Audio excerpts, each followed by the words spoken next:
Hey, welcome to Fun and Entertainment with T. I'm your host, Tanya. Tonight we have made it back to Wednesday, guys. Listen, I hope everybody's enjoyed their week so far. We have made it. It's already the first week of January, already gone, guys. Let's give it up for tonight. That's right. We are also going to do a part two of Saturday show, like I promised. We are doing an extra episode through the week talking about fun and entertainment and relationship news. Okay. So, yes, this is going to be a continuation of Saturday's show. And we're going to talk about marriage. We're going to talk about why people are not getting married as much. What are some of the problems that people face when they are in marriages? And why people decide they just want to stay single. And guess what? There is nothing absolutely wrong with that, right? But yeah, so we're going to talk about Dr. Aldewan Tart. He was on Saturday's show, and this is a psychiatrist or a psychologist, excuse me, that talks about relationships. He is a minister, and he also talks about just good advice for men and women. And I feel like he's very balanced when you listen to him speak. All right. But yes, guys, again, let's give it up for tonight. This is Hump Day. I'm excited, and I'm just excited about where the direction of the show is going. I'm also going to let you know that a little bit later on in the year, this is another thing that we may implement as well with the fun and entertainment, and we may even do it with sports and politics with T as well, where we may implement a phone line where people can call in and make their suggestions heard, be heard. We're thinking about incorporating that with both channels, but we haven't gotten to go ahead yet. So we're going to have a 1-800 number where people can dial in and just express themselves and tell me how they feel and all that good stuff. So that's another thing that could be changing in the next month or two. Maybe no more than 90 days, but we'll see. Okay. All right, guys. So let's go ahead and get started for tonight. Again, we're going to do part two of Saturday's show talking about marriage. After this segment is over, I'll let you know how I feel about it after it is complete. Out of her. I want to make sure she's good. You need another call. Right. Let me We help can you. get about $10,000 if you get off Instagram. I mean, it's so real, right? But that is the ebb and flow of relationships. I just had Glenn Henry on the show, and he talked about fatherhood and how fatherhood has shaped him and changed him. And in the beginning of his marriage, he was not the breadwinner, and he became a stay-at-home father, and then, of course, built this multi-million-dollar, business through showcasing fatherhood. I mean, when we look at relationships, we have to be in it for the long haul because there's ebbs and flows. One season you may be the provider and the breadwinner, the next season you may not be. Right. But you have to be real with yourself. I'm cool with Mecca making about what I make, a little bit more. But if she made a lot more, oh no, I have to step it up. Who making love to who? I just can't do it. So it would fuel you. It would fuel me, but you have to also be secure. So if we're being serious, I have the luxury of being able to make the money I want to make, right? Like I have control over it. I don't have a ceiling, right? So I can think bigger. But if I felt like I was in a box, I would be just as insecure as other brothers. Because black men in general, want to provide. I want Mecca to be able to say, I want her to be work optional. Yeah. She loves sales, but if she ever came home and said, man, these people drive me nuts. My hair's falling out. I'm stressed out. There's microaggressions going on. I don't love it. I want to be able to say, well, quit. Well, hold on. Let's get some better medical insurance. Let's transfer to another company, right? But I want to be able to say, don't worry about it. I don't want to be dependent upon her. That's just not how I was raised, right? So I think for men, that's what we want. Most women want to be work optional. Even women that make 7 and 8 figures, they want the option to work. Yeah. Right? I work if I want to. Option. Right? Yeah, we want the option. Yeah, and so when that doesn't seem realistic, it becomes, a problem. So Mecca and I actually sit down. We learned this from some friends. They said, no, we sit and talk business. We went over to eat dinner. And they put out a whiteboard right after dinner. I said, y'all serious? Y'all really do this? This is a little bit much. As they were sitting there talking, I was like, we definitely need to incorporate this. So we literally sit down and talk about whose season it is. Because it could easily be Mecca season when it comes to media or fitness or work. You know, Sister Girl gonna be #1 in sales no matter where she is, right? Because I was like, go back to corporate America, girl, do your thing. I love it. I want that insurance back. Go make that bag. I'm excited. And then she said, you know, they gave me these territories where I have to travel. I was like, wait, what you mean? She was like, so I'm gonna be gone a lot. So that means that you're gonna be solo dolo with getting the kids to school, getting their hair done and homework. And I was like, wait a minute. Yeah. And then she showed me what she was making. I said, I'm cool. Let me work some I'm stuff. cool with that, right? I'm very happy. I'm very happy because now we sit there and talk about investing and stuff like that. You know, we can combine our income and be accredited investors. Yeah. Right. So you're talking to, you know, and there are a lot of men like this. Like, I want you to go and be amazing. I want you to go and be great. And then just be honest, when it comes, we have a talent household. So our roles are based on talent, right? Someone breaking the house, I'm gonna beat them up. Yeah. All right.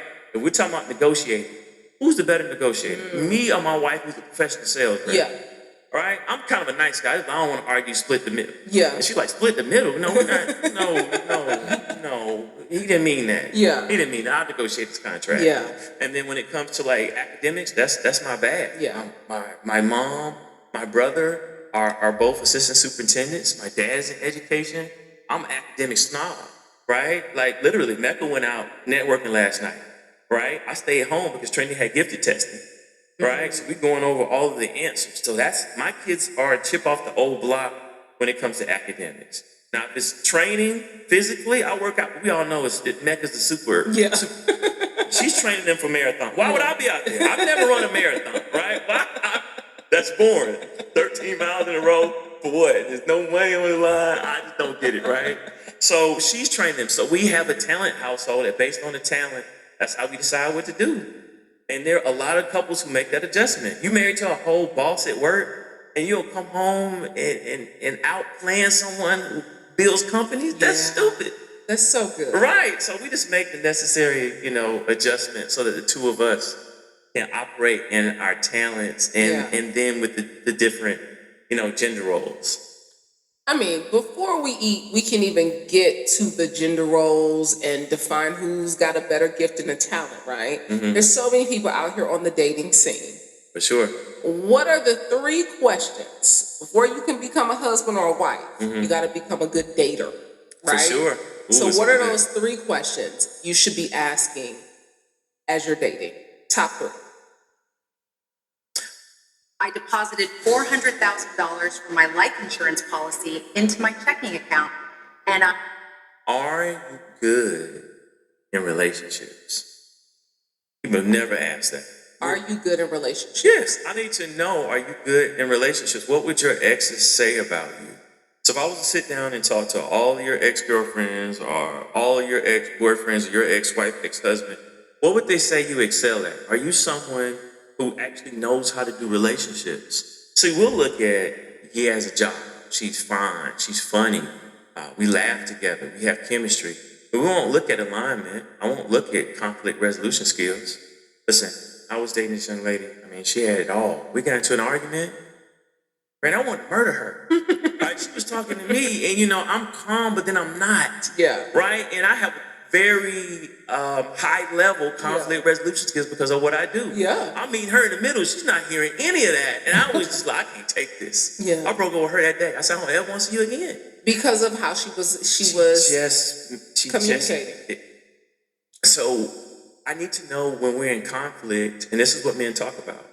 Will you go from a flower to a Venus flytrap, right? And I'm cool with you speaking your piece. Mecca's from Inglewood, and I like that. I like when she doesn't back down. I like drama, right? So when she's like, but what about this? I'm like, that's a good point. You know what? I'm gonna take that up. I do that all. That's how my parents are. That's just how I saw. You make a good point, you take a good point, right? And then we move on, right? But when you're trying to say mean things and you're trying to win, and I'm conceding, I'm like, I didn't see you.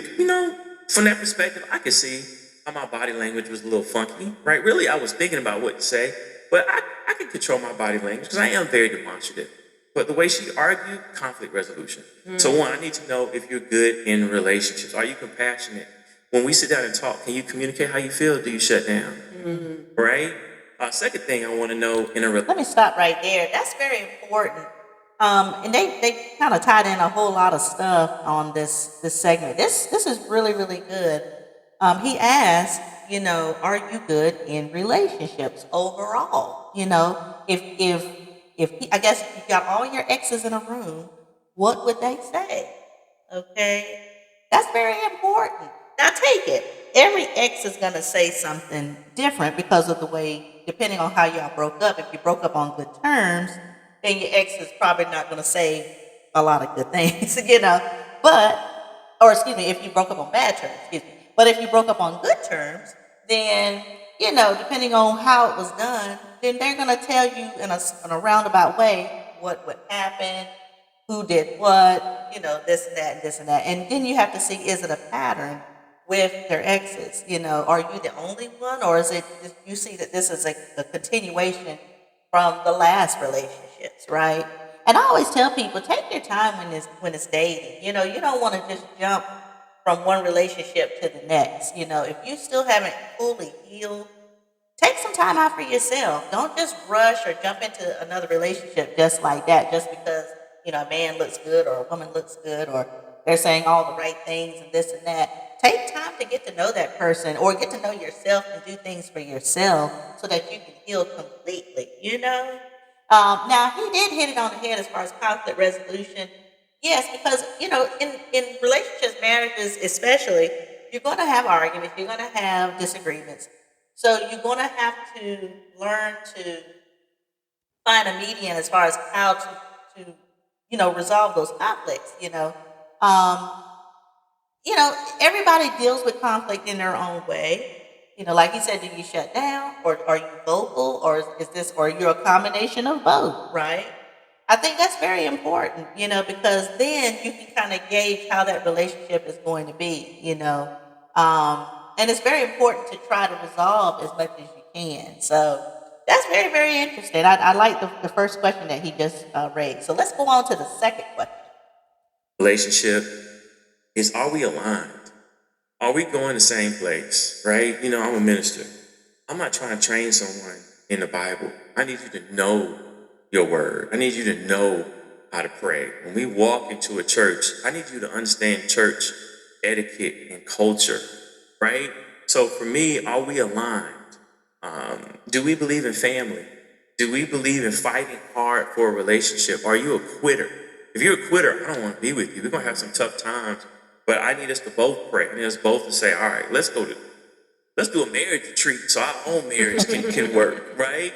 Yeah. So that's the second thing. And the third thing. Okay, so let's touch on what he just said as far as the second thing. So are you in line? Are you both going in the same direction? Do you both want the same things out of life, right? Biblically, are you unequally yoked is basically what he's saying. Do you have the same beliefs? You may believe something totally different, and that can be a conflict, right? Or vice versa, that you may believe something that they don't believe, and it's a conflict for them. It's very important to know the direction of the relationship. If this person really loves to just date multiple people, but you're ready to settle down, that might be a talk you need to just go ahead and just cut it, because it's not going to work, because what you're looking for is not what they're looking for, and vice versa, right? And it's very important to spend the time with the person that is aligned with you, so don't waste your time and energy on someone that that that's not what they're looking for. Just let them be, and then you can move forward with who you're trying to date, and that's, somebody that's stable, who wants to be in a committed relationship, or at least somebody who wants to slow down and settle down, right? So that's very important. Are you aligned with each other? I need to know what our mutual purpose is, right? Why God put us together. Why God put us together. And that doesn't coincide with the alignment. I need to know, so you're asking personally, and then I do have another about, people watching this practically. I need to know what God said to you about me, right? So because if I'm your soulmate, what did God reveal to you about me and where I'm going and how you can help me. Because God has definitely downloaded things that He wants me to do when it comes to you as far as coverage. Even there are times in which I'm just Mecca's husband. All right, I'm not Dr. Tara, I'm not Aldewan. Like, oh, you Mecca's husband. And my job is to roll and shake hands and do whatever. So God has definitely downloaded things. So I need to know that, the purpose part. But it, So again, number 3 is, what is our purpose of being together? And like I say, he's a minister, so he's looking at it more on a religious front, and that's always a good thing. But what made you decide that you wanted to at least start a relationship with that person, right? What was it about that person that you say, you know what, I feel like this is a good connection, or not, right? And that's very important, because that, I think it still ties into the purpose, and it still ties into, being unequally yoked, or being yoked equally together. Your direction is flowing in the same direction. You both have the same mentality. You both want the same things out of life. All of that good stuff. And, when you're walking in harmony together, when you're walking in purpose together, you both will flow equally, because you both know what each other needs and wants are, and you're both able to complete each other. And so that's very, very important. I like the fact that he said that as well. but practically, I need to know about your mental health. Right? And the biggest warning, and I think you'll see the attitude, I've met a lot of men who want to be in relationships who bring out, I've been surprised, they don't like women. I think that's a lot of men out here that don't like women. I have been surprised, because the optimistic, happy me, like, that's not true.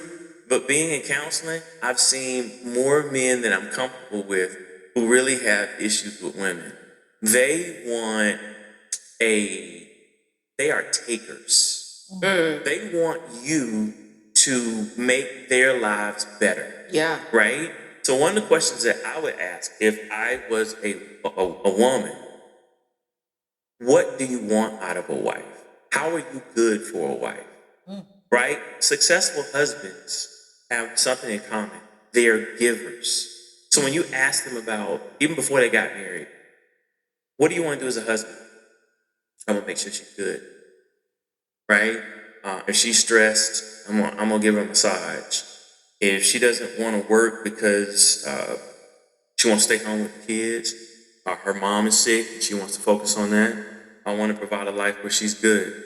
If she's on the news and everyone knows her, I want to be comfortable with her doing that without me being insecure. I'm gonna be there picking her up from the station at 2:00 in the morning. Right? I want her to do her. They're givers. Yeah. They want to go in and make life better. They want to be the body that secures the rib. So when they come in, they're like, I'm here. I'm LeBron James. Everything's gonna be good. Oh, you want to go on a girls' trip? All right, cool. I'll hold it down with the kids because that's what you want to do. I want to make you happy. They want to make women happy. And there's another subset of men who have these toxic backgrounds, right? Did not have access to their moms. I did not have foster care. That's not saying if you're in foster care, but they did not have a good experience, but they had mothering. And they don't want women to be more talented than them. They are threatened by women who can speak up and go toe to toe and probably outpoint you in a debate, right? And might be more talented. They don't like that. They want to rule and lord over you, but they still want you to want to be with them. I mean, I want you to dive into this because so much of what we're bringing to the table in relationships stem from the mother and the father wound. For sure. How do the mother wound for men show up, and how does the father wound for women show up? I don't know if I've met too many men who were toxic that did not have dysfunctional relationships with their mom. That's what gives me empathy. So, I mean, on the surface, these brothers are toxic. I don't like them. I have to hold back my visceral reaction, when they're coming into. Is that the red pill community though? What is that? What does that toxic behavior show up as? Well, here's what it is. It's men's pride. Whenever you're talking to a man, you're talking to his pride, right? And men who are insecure need to hold on to their pride, right? So you really can't get them to be accountable You really can't get them to look within and say, you know what? I would have a better marriage if I was better to my ex-wife. Yeah. She left me because I was not a good husband. I was not a good man. I was not a value add. I expected her, even in church community, to suffer because we made vows. You're obligated to stay in this till death do us part. Never mind, I'm out here treacherous. I don't know how to communicate. I won't go to a communication class. Yeah. You went back to school. I didn't want to go back to school. And then you got 20,000, 30,000 more because I was comfortable. Now I have a problem with you being the financial decision maker, even though you're more talented. I won't read a book around finances. I won't see a financial planner. Your portfolio looks good. My portfolio looks bad if I even have one, Yeah. but I don't want you to be able to finance this. Yeah. And so for men, there's nothing worse than having an absent or a harsh mother. All the studies show that. All right? You can survive as a man if you have a harsh father. It's very difficult when you have a harsh mother because where do you get love, Yeah. empathy, connection, warmth, right? And when you see men who have not had that, what do they come off as? Transactional, cold, no empathy, anger. They're aloof, right? They'll cut you off, right? And so when we start looking at that, men have to heal to be in healthy relationships with women. But what they tend to do in the red pill community is they tend to beat up on women for wanting what they want instead of being old school, traditional women, which is actually a lie. So they say, my mom stayed with my dad. Yeah. My grandpa stayed with my grandma. But the only reason they stayed is because they weren't working. Divorce was more taboo. They stayed for the kids, or they literally did not have money that today's women have to be able to leave. Yeah. Now that's very important, and I'm glad he touched on the older generation because there was a lot of marriages I think back in the day that probably should have separated and should have divorced, but because of the way times were back in the day, they just kind of stayed together, and like you said, for the sake of the children, or the wife really didn't have anywhere to go, or she was a homemaker and she had to take care of the children. And it wasn't as the divorce rate was way lower back then, so they just kind of stood it out no matter what. But now, men and women have more options. Women are making more money now. We tend to be more of the breadwinners in a lot of the homes, and we tend to take care of a lot of more households than the men do because we are the breadwinner, and we usually take care. We have a lot more single moms. There are some single dads too, but you do see a lot of single moms that's just holding it down on their own without any assistance, right? Back in the day, it was the man that brought in the bacon, and the woman, she stayed home, and if she did work, it wasn't that much, and this and that and the third. So he's right. Things have definitely changed. From the early years, and it is true depending on how you were brought up. How you carry into a relationship, so if all you've ever experienced is hurt growing up, then you're probably going to hurt the one that you're going to be with, right? Or you're not going to want to be with anybody. But if you experienced a lot of love, then a lot of times you'll give more love and you'll attract love as well. So I do like the fact that he did bring that up. So that's very, very important. So they weren't happy. They were just as depressed. They were just trapped. Trapped. Yeah. And so now the research shows that women say, I'm not dying for anyone.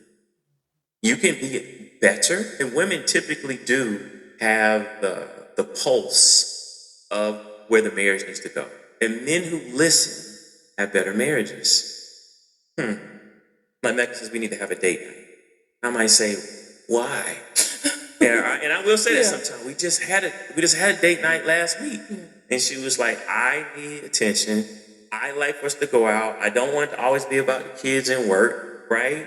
And if I listen to her, she's thinking about the relationship 24/7, even though I'm supposedly the relationship expert. Why would I not listen to my wife when she's straight telling me what she needs? All right? But if 15 men are in her DMs, when she posing, when she's working out, and giving her attention, why would I be mad when she's basically saying, give me I attention? need the attention. So what's happening is that men are not listening. And when they don't listen, and then the woman says, look, I've stayed in this thing as long as I can. I have endured. I have taken and taken and taken. Now my feelings are gone because the only feeling you gave me to have in this marriage is hurt. You're not going to change. I'm not going to change. I'm going to be me. They're out. So then, how do the father wounds show up for women in relationships? Right. So, fawning. All right. So in trauma, there's 4 responses. I'm gonna fight you. I'm gonna leave you. So flight. Freeze. I'm gonna shut down. But people don't talk about fawning, which is people pleasing. Right. So if your father was inconsistent, you learn to perform for your father. All right. Dad will come if I have a big program at school. Dad will come if I'm a big time athlete. Dad will come if I'm super nice to him, or if he's let's get really dysfunctional, alcoholic. I'm fixing his drink before he goes off, right? So he can just go to sleep and not beat on mom. So you learn to keep men around. You have to fawn. You have to people please because you can't count on them being there, right? So like Trinity doesn't worry about performing, whether she comes in last, right? I'm still gonna take her home. She's still gonna be the prettiest girl in school. Yeah. Right? She was doing this dance routine, right? It was her first time doing performing arts, right? And she was in the back row, right? I knew what that meant, right? She was in the back row, right? She was in the back row. But let me tell you. Brandon, these other kids danced like 4 or 5 years. This is like her first year. So for her to make it, I was like, girl, you doing bad, right? But I said, Trini, you were killing it out there, girl. I said, I couldn't see you half the time, but I tell your legs, girl, you were doing the right move, girl. You were doing your thing, right? And she had high energy, right? I rocked with her. I got her flowers. We celebrated her, right? And I was like, you're going to have to actually get you in formal dance to compete with these other girls because this is what they do. They eat, drink, and sleep. This is fun to you. They do this for a living, right? But I didn't want to take those other girls home, right? I was only looking out for her. I didn't look at the other girls, right? I had to look around them to find Trinity, right? But you get what I'm saying? She was back there. She was back there. Yeah. And so if you don't have that luxury that you can just be, and your dad sees you as the apple of his eye, he's willing to stop what he's doing and focus on you, that's a lot of self-esteem you have to get from outside. Oh, that's really good. That is really good what he just said there. That's important as fathers love to a daughter, how much you can get negative attention or you can get positive attention depending on how that father reacts with the daughter. So that's very, very deep. I can listen to them talk all night. So we may have to do a part 3 to this, guys, because this is a very, very good show. But I'm going to go ahead and shut it down for tonight. And I hope y'all have enjoyed this show. Yes. So tonight, or actually tomorrow night, which is Thursday night, we're going to get back into the sports and politics with T. We get back into the politics sector. And of course, Saturday we'll be back with the relationship. So we're still not finished yet. We're still going to keep diving deeper and deeper, okay? So if you enjoyed the content, please hit like, share, and subscribe. And also, if you can, please hit the notification bell. That way you won't miss any episodes every time I come on to YouTube. I will be back tomorrow night on Sports and Politics with T, guys. And again, thank you for all the likes, shares, subscribes, all the comments. Thank you. That pushes this channel further and further. All right. All right. So I will see everybody. And again, like I said, we may do part 3 on Saturday just to kind of break it up a little bit because I feel like we may go even deeper with this relationship and marriage sector. Okay. All right, guys. So I will see everybody on Thursday at 8 p.m. with Sports and Politics with T. Everybody have a great rest of your night, and I will talk with you soon. Take care. Bye-bye.